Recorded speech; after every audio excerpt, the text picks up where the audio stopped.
जय हिंद। एक बार फिर से इस वीडियो में आप सभी का क्या है स्वागत है।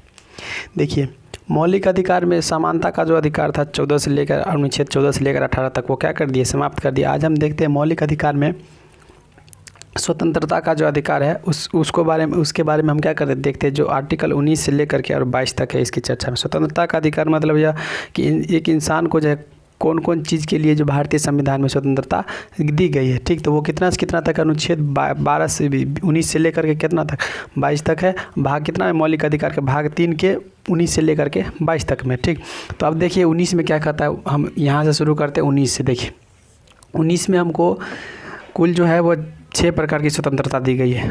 कुल 6 प्रकार की स्वतंत्रता, उसमें से पहला है बोलने की स्वतंत्रता।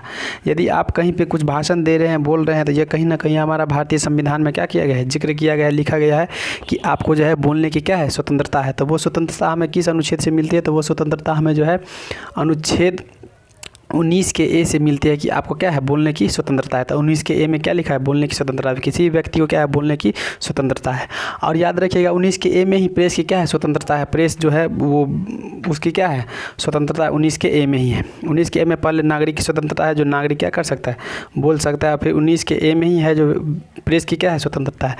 तो 19 ए खत्म हो गया। ठीक, अब 19 बी में क्या कहा है, सभा करने की स्वतंत्रता। व्यक्ति जो है क्या कर सकता है, कहीं भी क्या कर सकता है, सभा कर सकता है बिना हथियार के। ठीक, बिना हथियार, इसका मतलब ये नहीं जो सभा करना है तो कहीं बम बारूद लेकर बैठ गए सभा करने के लिए, ये नहीं। लीगल सभा होना चाहिए, जो अनुच्छेद 19 के बी के तहत लिखा गया है। जो व्यक्ति जो है आराम से क्या कर सकता है, सभा या संगठन कर सकता है। ठीक, 19 का सी जो है उसमें क्या कहा गया है, जो व्यक्ति को है संघ बनाने की स्वतंत्रता है। मतलब क्या, व्यक्ति जो आपस में मिलकर क्या बना सकते हैं, संघ बना सकते हैं। किसी भी आंदोलन करने के लिए क्या बना सकते हैं, संघ बना सकते हैं, एकजुट हो सकते हैं। तो 19 के सी में यही कहा गया, जो व्यक्ति की क्या है, संघ बनाने की क्या स्वतंत्रता है। 19 के ए में कहा गया बोलने की स्वतंत्रता है। 19 के ए में ही प्रेस की स्वतंत्रता का जिक्र किया गया। 19 के बी में है सभा करने की स्वतंत्रता। याद रखिएगा यह सभा लीगल होना चाहिए और बिना हथियार का होना चाहिए, तभी आप क्या कर सकते हैं, सभा कर सकते हैं। 19 के सी में कहा गया संघ बनाने की स्वतंत्रता। अगर कोई व्यक्ति, बहुत सारा व्यक्ति आपस में मिलकर क्या बना सकते हैं, संघ बना सकते हैं किसी भी आंदोलन को करने के लिए। और 19 के डी में यह कहा गया है, किसी भी क्षेत्र में जो है आपको क्या है, घूमने की स्वतंत्रता। यदि आपको मन है बिहार से यूपी जाने का, तो आप आसानी से वहाँ जा सकते हैं। आपको मन है बिहार से उधर तेलंगाना, केरल, तमिलनाडु इधर घूमने के लिए, आपका अगर मन है तो आप क्या कर सकते हैं, आसानी से जा सकते हैं। किस अनुच्छेद के तहत, तो स्वतंत्रता के अधिकार में अनुच्छेद जो है 20 के डी में यह कहा गया, जो व्यक्ति को क्या है, घूमने की क्या है, स्वतंत्रता है। तो अनुच्छेद 20 के डी में जो है उसमें क्या है, आपको घूमने की क्या है, स्वतंत्रता है। और डी में घूमने की स्वतंत्रता, 19 के डी में क्या है, घूमने की स्वतंत्रता है। और 19 के ई में यह कहा गया है, मान के चलिए आप घूमते कहीं गए, तो वहाँ आपको वो क्षेत्र क्या हो गया, पसंद आ गया, तो उस स्थिति में जो है आप उस क्षेत्र में जाकर क्या कर सकते हैं, बस सकते हैं। पहले 19 के डी में यह कहा गया जो आपको घूमने की स्वतंत्रता है, एक जगह से दूसरे क्षेत्र में जाकर के क्या करने की स्वतंत्रता है, घूमने की स्वतंत्रता है। यदि वह क्षेत्र आपको पसंद आ जाता है तो 19 के ई के तहत आप किसी भी क्षेत्र में क्या कर सकते हैं, बस सकते हैं। तो 19 के ई में यही कहा गया है, जो व्यक्ति जो है किसी भी क्षेत्र में जाकर के आराम से स्वतंत्रपूर्वक क्या कर सकता है, बस सकता है, भारत के किसी भी क्षेत्र में। ठीक, तीसरा यह हुआ, जो आप वहाँ पे क्या किए, बस गए, फिर आप वहाँ आपका जो मर्जी है वो उस चीज़ का क्या कर सकते हैं, व्यापार कर सकते हैं। 19 का जो डी यही कहा गया है, जो आप किसी भी चीज़ का क्या कर सकते हैं, व्यापार कर सकते हैं। पहले देखिए 19 का डी में क्या गया, डी से आसानी से याद रखिए। डी में यह कहा गया जो आपको किसी भी क्षेत्र में घूमने की स्वतंत्रता है। ई में यह कहा गया, अगर आप घूमते गए, वो क्षेत्र आपको पसंद आ गया, तो ई में यह कहा गया आप उस क्षेत्र में क्या कर सकते हैं, बस सकते हैं। फिर उसके बाद जो हमारा डी है, ई एफ होगा। ई जो है वो किसी भी क्षेत्र में बस जाने की क्या है, स्वतंत्रता है। फिर एफ क्या कहता है, अगर आप उस क्षेत्र में बस गए हैं तो आप वहाँ पे क्या कर सकते हैं, आसानी से व्यापार कर सकते हैं। वो व्यापार लीगल होना चाहिए। ये इसका मतलब ये नहीं जो आप बंदूक, राइफल ये सब बेचने लगे, बम बारूद बेचने लगे, वो नहीं होगा। तो लीगल व्यापार होना चाहिए। ठीक, तो 19 अनुच्छेद में हमें टोटल से 6 चीज़ की अधिकार क्या होता है, मिलता है। पहला क्या है, बोलने की स्वतंत्रता, उसी में प्रेस की स्वतंत्रता भी दिया गया है। दूसरा क्या 19 के बी में सभा करने की स्वतंत्रता, कोई व्यक्ति क्या कर सकता है, सभा कर सकता है। सी में यह कहा गया संघ बनाने की स्वतंत्रता, मतलब व्यक्ति आपस में मिल करके क्या चीज़ का निर्माण कर सकते हैं, संघ का निर्माण कर सकते हैं। डी में यह कहा गया किसी क्षेत्र में घूमने की स्वतंत्रता, आप किसी क्षेत्र, भारत के किसी भी क्षेत्र में क्या कर सकते हैं, आसानी से घूम सकते हैं। ई में यह कहा गया घूमते हुए उस क्षेत्र आपको पसंद आ गया तो उस क्षेत्र में जाकर के आप आसानी से क्या कर सकते हैं, बस सकते हैं, निवास कर सकते हैं। फिर एफ में क्या यह कहा गया है जो अब क्षेत्र में बस गए तो आसानी से आप अपना क्या कर सकते हैं, लीगल व्यापार शुरू कर सकते हैं। ठीक, तो ये हमारा 19 क्या हो गया, अनुच्छेद जो 19 है, आर्टिकल 19 वो क्या हो गया, समाप्त हो गया। अब 19 आर्टिकल जो है 20 में देखते हैं। इसमें क्या गया यह कि दोष सिद्ध से संरक्षण, मतलब क्या है, यदि आप पे कोई मुकदमा हो गया तो आपको कौन कौन से अधिकार दिए जाएंगे वो देखिए। तो इसमें भी टोटल जो है व्यक्ति को कितने अधिकार दिया गया है, 3। कोई व्यक्ति अगर अपराध कर दिया तो उसको कितने सज़ा दिया गया है, कितना अधिकार दिया गया उस व्यक्ति को, 3 सज़ा।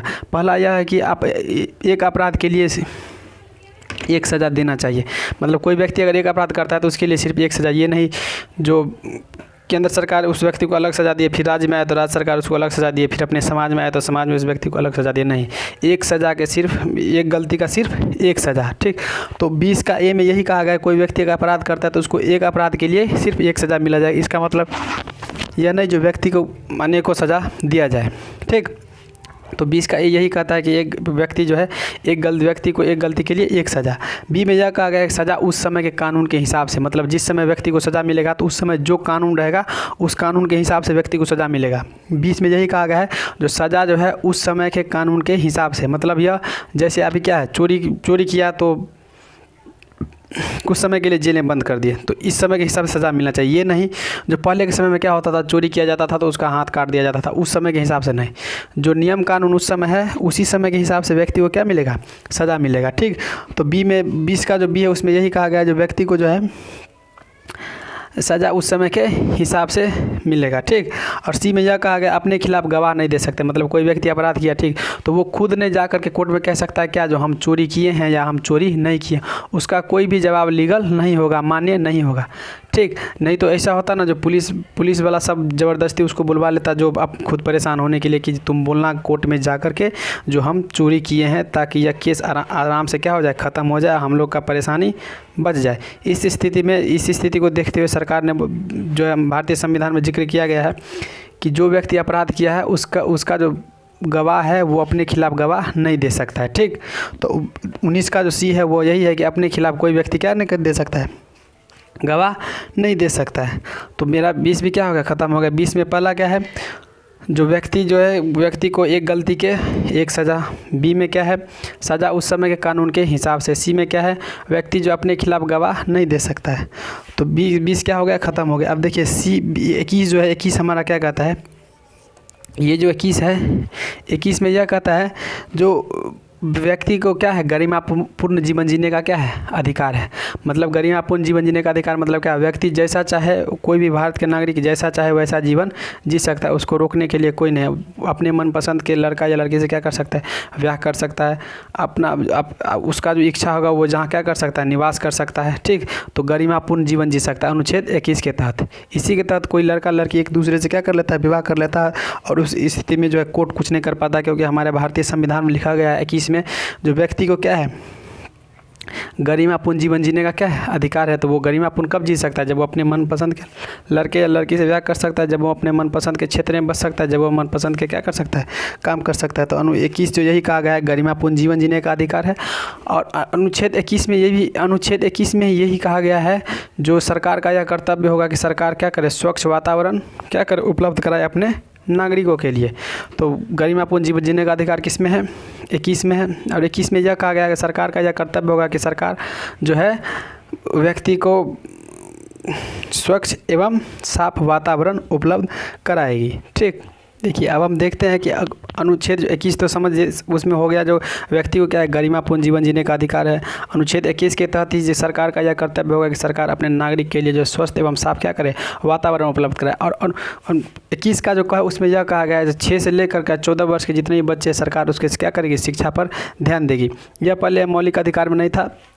86वां संविधान संशोधन जब 2002 में किया गया था तब शिक्षा का अधिकार को क्या बनाया गया, मौलिक अधिकार बनाया गया, जो अनुच्छेद 21 के ए में जोड़ा गया। तो अनुच्छेद 21 के ए में क्या कहा गया, जो व्यक्ति 6 से 14 वर्ष के जितने भी बच्चे सरकार उसके शिक्षा पर क्या देगी, ध्यान देगी। यह जो है 86वां संविधान संशोधन द्वारा जोड़ा गया था। ठीक, अब देखिए अनुच्छेद 22 क्या कहता है वो देखिए, लास्ट है हमारा इस स्वतंत्रता के अधिकार का लास्ट अनुच्छेद है अनुच्छेद 22। इसमें क्या कहता है, गिरफ्तारी से संरक्षण। अगर किसी व्यक्ति को अधिकारी जो गिरफ्तार करने के लिए आता है तो उसमें इसके बारे में जो अनुच्छेद है वो 22 में 3 प्रकार, मतलब अगर कोई व्यक्ति को गिरफ्तार किया जाता है तो उसको 3 प्रकार का क्या है अधिकार है। पहला यह जो वो व्यक्ति आसानी से पहले पूछेगा जो अब पकड़ने का क्या है कारण।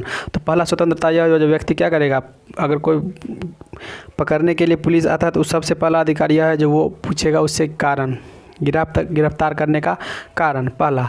दूसरा यह जो अगर उस व्यक्ति को गिरफ्तार कर लिया गया तो उस व्यक्ति का यह कर्तव्य, वो व्यक्ति का यह अधिकार होगा कि वो व्यक्ति जो है 24 घंटा के अंदर कोर्ट में क्या होगा, उपस्थित होगा। पुलिस का यह कर्तव्य होगा कि वो 24 घंटा के अंदर उस व्यक्ति को जो है आसानी से कोर्ट में पेश कर देगा 24 घंटा के अंदर।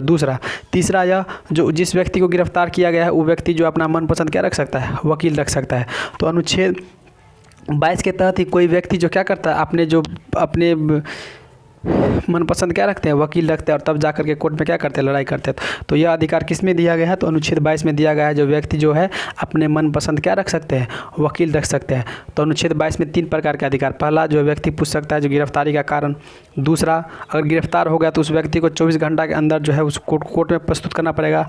और तीसरा जो व्यक्ति जो है वो व्यक्ति जो है अपने मनपसंद क्या रख सकते हैं, वकील रख सकते हैं। और अगर उस व्यक्ति के पास वकील नहीं तो सरकार अपना क्या देते हैं, वकील देते हैं उस व्यक्ति को, ताकि उस व्यक्ति के साथ भेदभाव ना हो। अगर आप वकील नहीं रखते तो सरकार अपने तरफ से क्या देते हैं, आपको वकील देते हैं, तब जा करके वो क्या होता है, मुकदमा चलता है। तो यह हमारा था अनुच्छेद 22 था, स्वतंत्रता का अधिकार क्या हो गया, समाप्त हो गया। आशा करते हैं यह वीडियो आपको अच्छा लगा हो। तब तक के लिए जय हिंद, फिर मिलते हैं अगले